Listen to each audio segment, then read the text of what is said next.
আপনাদের সামনে এখন বক্তব্য রাখবেন গর্ভবতী মায়ের গর্বিত সন্তান মিস্টার জায়েদ আলী খান।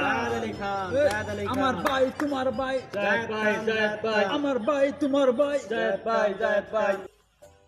সম্মানিত বন্ধুগণ, আপনারা সবাই কেমন আছেন?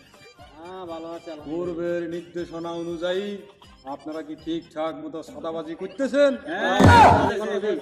প্রতিটা সিএনজি, প্রতিটা রিক্সা সব কিছু থেকে সাদা আদায় করতে হবে।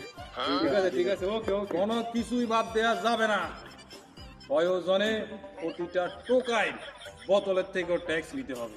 ওকে ওকে ওকে। আমরা দুর্নীতিতে শীর্ষ ছিলাম, পরবর্তীতে ইনশাল্লাহ আমরা দুর্নীতিতে শীর্ষ থাকবো। ওকে ওকে। আমাদেরকে কেউ দুর্নীতিতে পিছনে ফেলতে পারবে না। এই নির্দেশনা মোতাবেক চাঁদাবাজি চালাই যাবেন। ভাই তোমার ভাই, জায়েদ ভাই, জায়েদ ভাই, আমার ভাই তোমার ভাই, জায়েদ ভাই।